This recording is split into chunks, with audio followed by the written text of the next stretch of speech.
Hello, welcome back. We are on to what's probably the last topic for most of you, probability and counting, which is really ratios, this many out of that many, and multiplying how many ways can this happen, times how many ways can this happen, times how many ways can this happen. And that's basically the whole game today.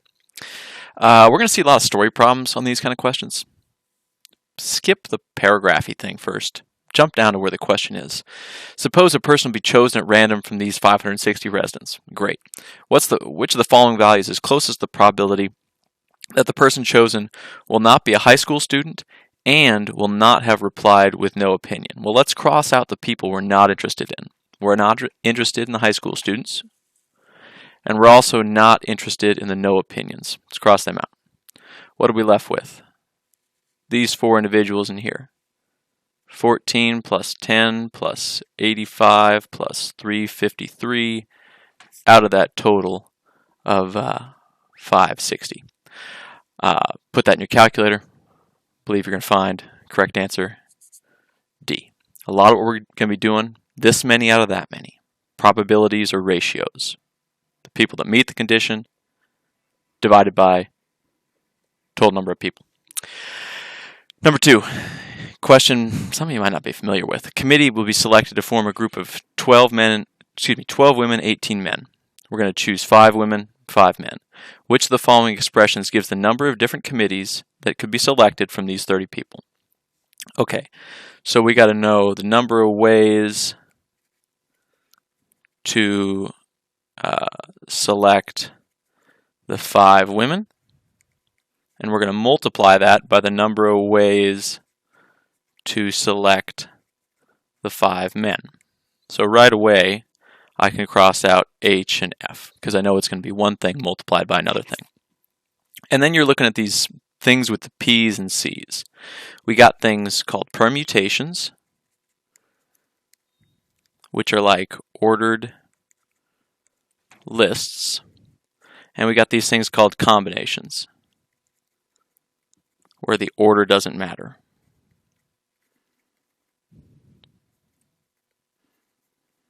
Well, from those two, what are the formulas? And what do we have? We've got combinations. We don't care about the order of these 5 people. How do we write these things down? We're going to write them down as NPC, where N is the total number, and C is the number we are going to choose. We've got a similar notation for combinations. We're just going to put a C in the middle. N is the total number, and C is the number we choose. These are combinations we're dealing with. Since we're talking about a group of 5 people, it doesn't matter the order that those 5 people come in. We've got those 5 people regardless. These combinations are usually going to be smaller. And we're going to choose a combination. It's going to be 12 choose 5, 18 choose 5. It's going to be K. That's more a matter of notation. You're not going to have to find find the values of those very often. It's more going to be write a formula down for it. And then we're going to choose some things from a bag. A wallet containing 5 $5 bills, 7 $10 bills, and 8 $20 bills is found and returned to its owner. Wallet's owner will reward the finder with 1 bill drawn randomly from the wallet. What's the probability the bill drawn will be a $20 bill? Probability of a $20 bill is how many $20 bills we got? We got 8 $20 bills out of a total 5 plus 7 plus 8. That's 8 out of 20. Reduces to 2 out of 5. Answer D. We're flying along. A lot of ratios here. Number 5. Oh my gosh, all this reading again. Skip it. Look at the writing at the very end. During the week, the Smiths plan to roof the cabin. There's a 20% chance of rain each day. Mr. and Mrs. Smith plan to roof the cabin on 2 consecutive days. Assuming the chance of rain is independent, what's the probability it will rain both days? 0.2 on the first day, 0.2 on the second day, 0.04. It's quick ones.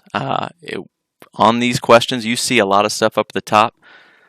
Same deal like in science. Skip to the end, see what the question is, go back and look for what you need. Number 6, one you may not be familiar with unless you've taken some AP stats with me. At the school carnival, Mike will play a game in which he'll toss a penny, a nickel, and a dime at the same time. He'll be awarded 3 points for each coin that lands with heads face up. Let the random variable x represent the total number of points awarded on any toss of the coins. What's the expected value? That's like the average. Well, the average on one flip is 0 plus 3 over 2. You got an average of 1.5 points. Think either win or you lost. You average those, that's 1.5. But we're flipping 3 coins, 3 times that 1.5.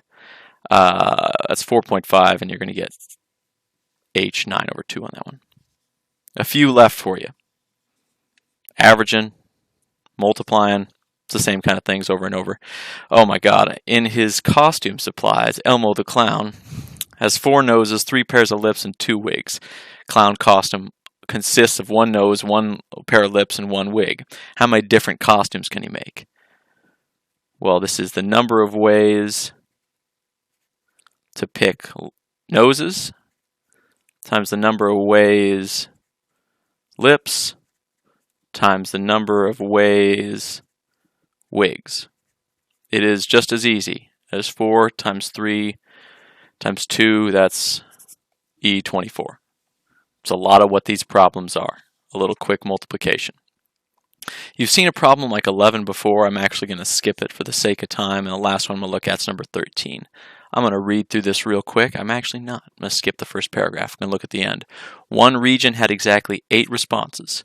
What types of music did those 8 students respond they had listened to during the previous week? First, find the 8.